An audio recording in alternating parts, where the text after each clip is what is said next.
Tapi yang paling parah adalah Leao, nilainya dia turun 80 juta. Gila, jauh banget. Wah, ini kalau Zhang udah nangis darah kali ya, potensi cuannya berkurang.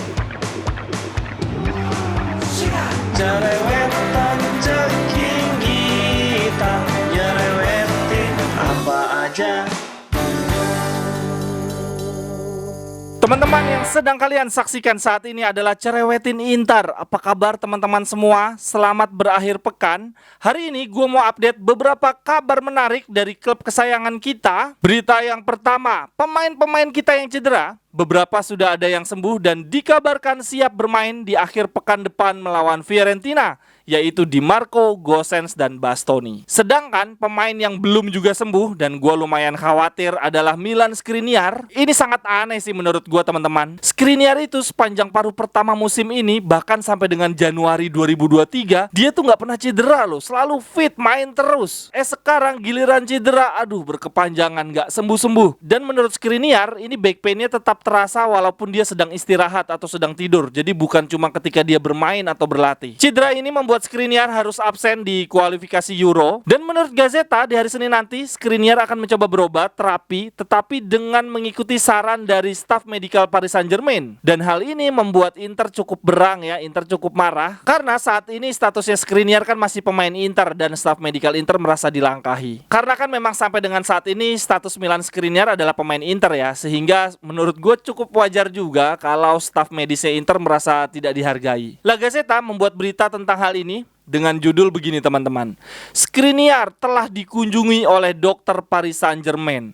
Walaupun ia masih pemain Inter, Skriniar lebih memilih saran dari medical staff Paris Saint-Germain, calon timnya di musim depan. Sebelum bertemu dengan Skriniar, dokter dari Paris Saint-Germain memberikan instruksi agar Skriniar segera pergi ke Bordeaux di hari Senin. Dan dari Bordeaux kemudian menuju ke Cap Breton yang jaraknya 150 km ke selatan. Dokter dari PSG menginstruksikan Skriniar untuk memeriksakan punggungnya ke CERS, Center European de Reduction du Sportif, yang punya fasilitas sempurna dalam kesehatan atlet. CERS ini sangat populer di kalangan atlet rugby. Inter sangat menyadari kehadiran dokter Paris Saint-Germain ini dan mereka tidak senang dengan bantuan tersebut. Menurut Gazeta, di sini dituliskan bahwa ini adalah clear sign, tanda yang nyata bahwa pemain Slovakia ini secara mental sudah berpikir tentang musim depan. Dari kasus ini gue melihat dua hal teman-teman.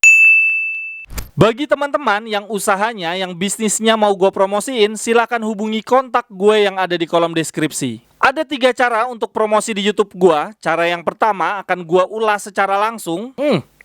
Minumannya enak banget, bisa langsung beli di Instagram. Jersey bolanya juga bagus, bisa langsung dibeli di Facebook. Lalu cara yang kedua, teman-teman bisa kirim produknya ke rumah gua. Nanti gua akan pajang sebagai display di meja seperti ini. Dan kemudian cara yang ketiga, silahkan teman-teman kirimkan gambar atau video pendek ke gua. Nanti gua akan tampilkan di tablet seperti ini. Terima kasih teman-teman.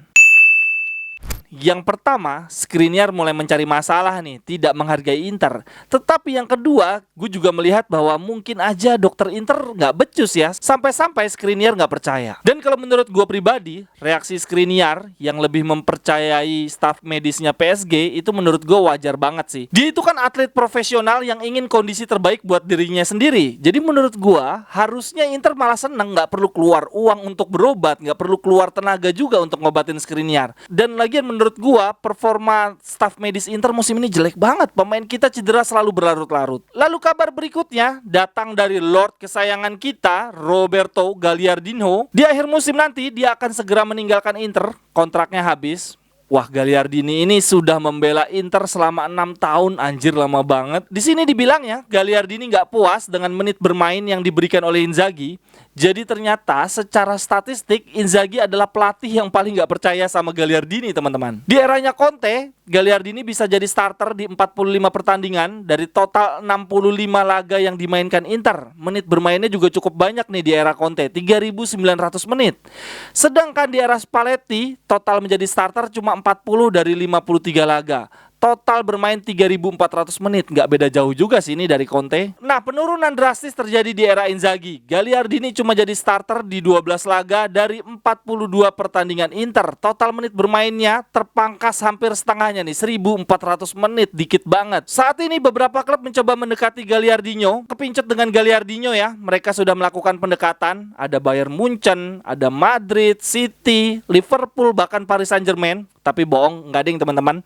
Di sini ada dua klub yang sedang mendekati Gagliardinho, ada Lazio dan Atalanta. Sepertinya Lazio ketagihan ya mendapatkan gelandang tower Inter setelah musim lalu mendapatkan Vecino gratis. Musim ini mereka ingin mendapatkan Gagliardini secara gratis. Lalu berita selanjutnya, berita yang ketiga. Sky Sport iseng banget nih teman-teman. Mereka coba nanya ke ChatGPT ya, software artificial intelligence, tentang line up terbaik Inter sepanjang masa, dan hasilnya cukup mengejutkan. Formasinya 4-3-3.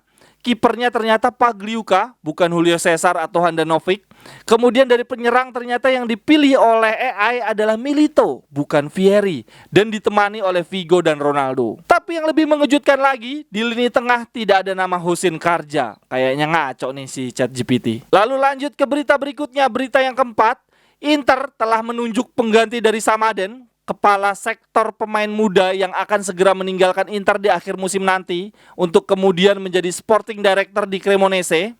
Ternyata penggantinya bukan kepala akademi Atalanta ya, seperti yang sempat heboh beberapa waktu yang lalu. Kemudian ada beberapa kandidat lainnya juga yang diisukan, seperti kepala Primaveranya Sassuolo dan Paris Saint-Germain. Tapi ternyata yang dipilih adalah Andrea Catellani, pelatih youngster dari klub Spal. Dia masih muda banget dan mantan pemain Serie A, tapi mantan pemain yang gak terkenal banget sih ini. Gua gak tahu apakah ini sebuah langkah yang bagus atau langkah yang jelek, karena gue juga gak pernah mendengar ada youngster bagus dari Spal ya. Ya semoga si Catellani bisa menyulap wajah Primavera Inter ya, gak cuma sekedar jadi bahan penjualan untuk capital gain. Semoga bisa memberikan manfaat bagus bagi skuad inti kita. Lalu berita yang kelima, berita yang terakhir. Gazeta melaporkan bahwa value pemain Inter dan Milan mengalami penurunan drastis seiring menurunnya performa kedua tim di musim ini.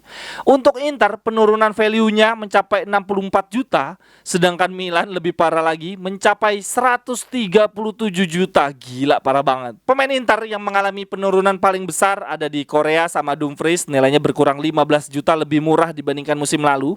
Tapi yang lebih parah lagi adalah Brozovic, berkurang 20 juta. Sedangkan dari sisi Milan, wah ini gue gak tega banget. Ada De Ketelaere turun 15 juta, lalu Tomori turun 20 juta. Tapi yang paling parah adalah Leao, nilainya dia turun 80 juta. Gila, jauh banget. Wah ini kalau Zhang udah nangis darah kali ya, potensi cuannya berkurang. Sekian dulu untuk cerewetin Inter hari ini teman-teman. Silahkan pendapat teman-teman tentang berita-berita yang gue bacain tadi. Tuliskan di kolom komentar. Sampai ketemu di cerewetan-cerewetan berikutnya. Bye-bye, thank you. Cerewetan ceking kita, nyerewetin apa aja.